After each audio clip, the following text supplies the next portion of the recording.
All right. So hopefully now you've charted out all the evidence here with specific information from the article, and now you can visualize over here whether we're seeing speciation happen. So maybe you have a lot of evidence to make the argument that yes, speciation has occurred in this population.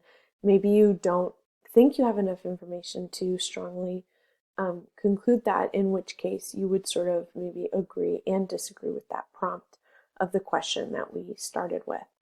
So this is a question that we might do an index card on or could show up on an exam that you should definitely be ready to do based on the evidence.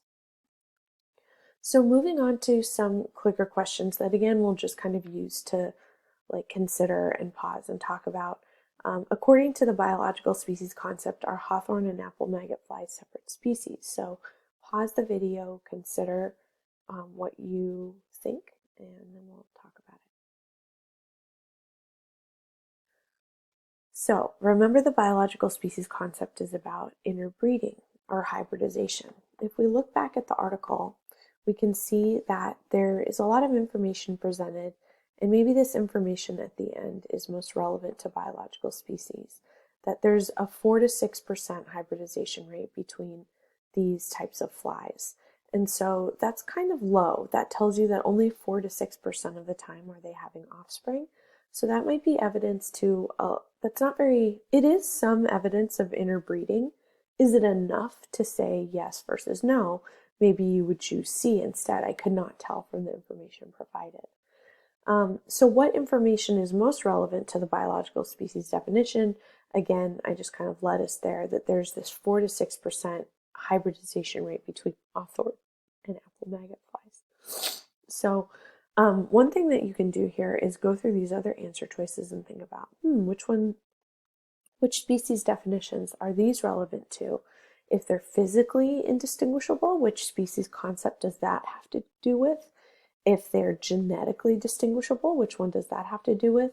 And where they prefer to mate and lay their eggs, which definition is that relevant to? So let's move on to question 20. According to the ecological species concept, are they separate species?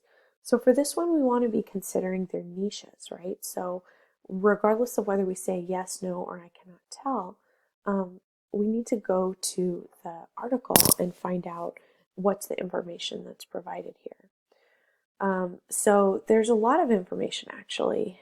It says here that it gives a lot of information about the difference between apples and hawthorn fruits as ecological niches. So we could read that information and find out yeah, there seems to be a lot of difference between the two habitats. We see here that there's a strong preference in where they prefer to lay their eggs in hawthorns versus apples. And there is that graph that we looked at together that shows when the maggot flies are emerging as adults and when the hawthorn versus the apple, versus the hawthorn fruits are fruiting or are producing a lot of fruit. And we can see that there seems to be some sort of timing correlation here in terms of use of the niche. So that all information, as well as any background information on the apples or the hawthorn fruits themselves, would be relevant to the ecological species concept. So depending on how you charted out your evidence here, you might have different relevant information under this section. So which information did you chart out for that? Maybe that the D, the hawthorn and apple maggot flies strongly prefer to mate and lay fertilized eggs in different fruits, meaning they're utilizing different resources and occupying different ecological habitats or niches. And so D is the one that's most relevant to the ecological species definition. Hopefully you said this one is which definition? Morphological. This one, biological. This one, phylogenetic, all about genetic profiles. And then this last one, relevant to ecological. So knowing which piece of information is relevant to which definition is really powerful and shows that you understand what the definitions are and you know how to utilize that information to weigh in on this ultimate question of whether we're seeing the same or different species, or whether we're seeing actual speciation in action. So remember, speciation is all about reproductive isolation, regardless of what organisms we're talking about. So let's say we have these little weird alien-looking organisms. We have this population of organisms, and there's some sort of reproductive barrier. So this could be a physical barrier, if we think about allopatric speciation, or it could be a non-physical barrier, like we talked about with sympatric speciation. But something is blocking this group of individuals from mating with this group. Generations pass, lots of rounds of reproduction occur within this group and within this group separately. And over time, we see that, they still look a lot the same as the original population, but mutations arise over here and different mutations arise over here. So let's hone in on this one mutation right here, which gives these organisms white noses. So again, that variation popped up in an individual, but are we going to see it spread through the population?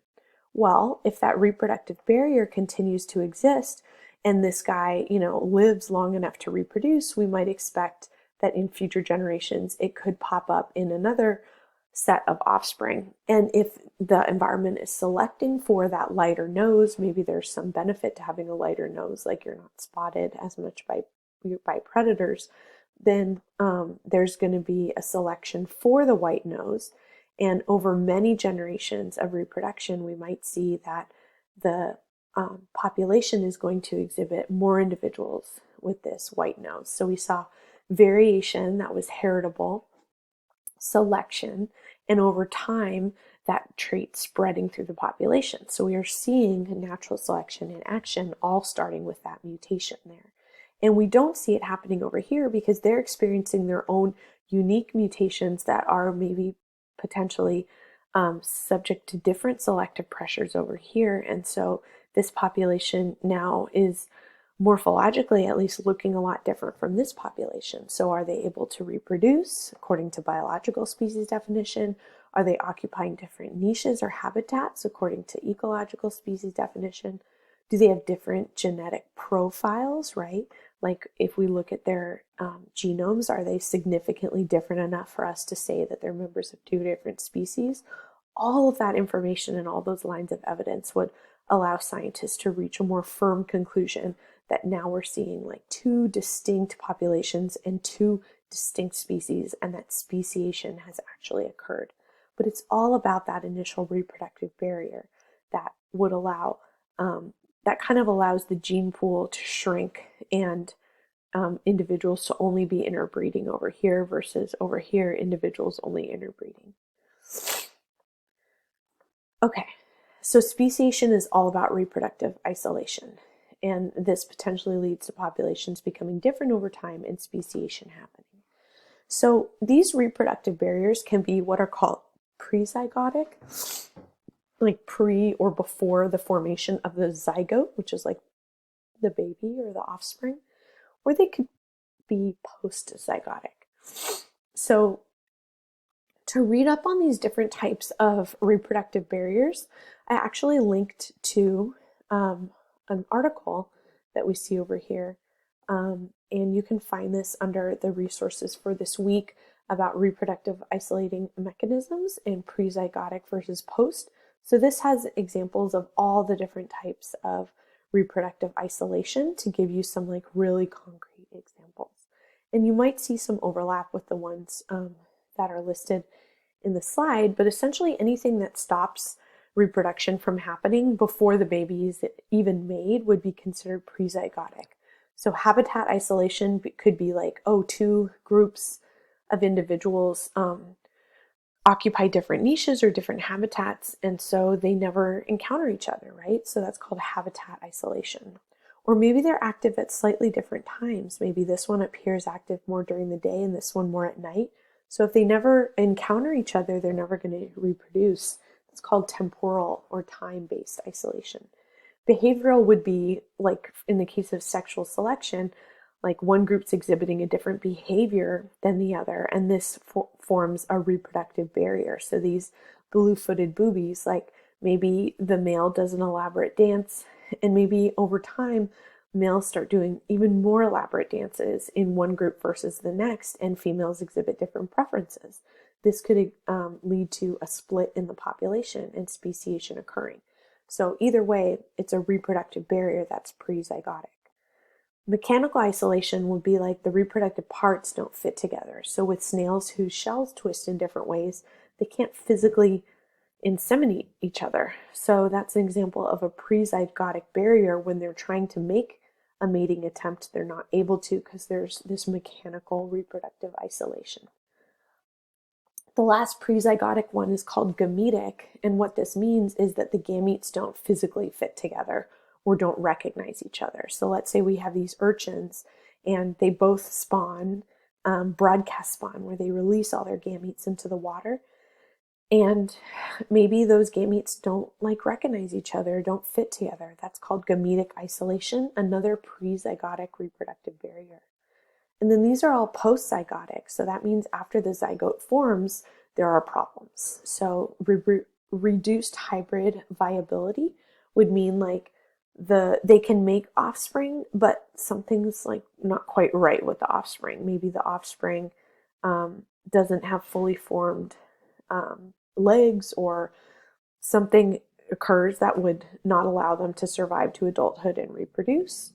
Another postzygotic reproductive barrier is reduced hybrid fertility. So we see this with donkeys and horses making mules. They made offspring.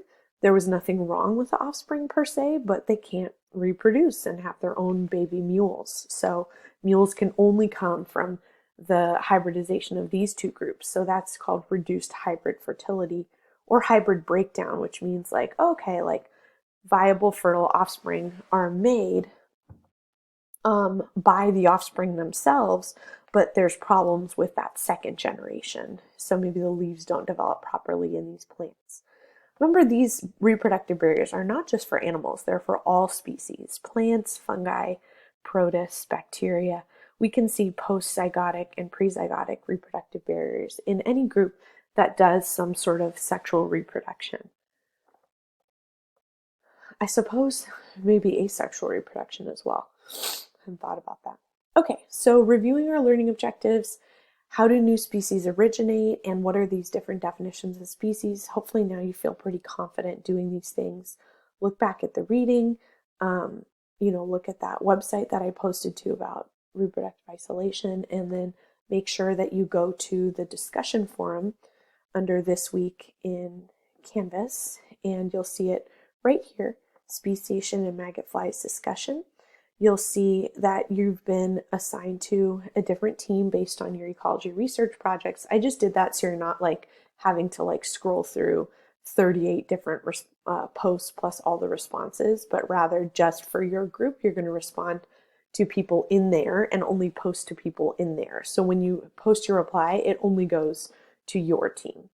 So after reading the case study, watching the lecture, considering types of reproductive isolation, reflect on these questions. To what extent do you think speciation has happened in maggot flies? So utilizing that specific evidence and at least 2 definitions of species concepts in your response.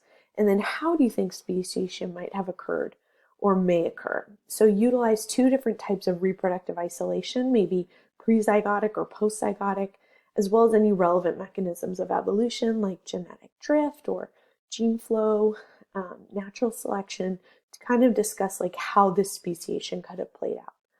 You're going to post your response, which should be between 175 to 250 words by tomorrow night. So it shouldn't take you long. And right after watching this, you can just go do it right away. And then you're going to respond to 2 other people. So if you're in a group of 3 in ecology research, it'll just be to the 2 other people in your group. Respond to them by Thursday at midnight. And so when you're posting your responses, you should be able to see the response rubric that I'm going to use to grade you. And that response rubric basically is out of 15 points, 10 points for your post, and then 5 points for posting to 2 others. So the last video I'm going to record is about what to do to prepare for Thursday. So make sure to watch this very last one, which should be short.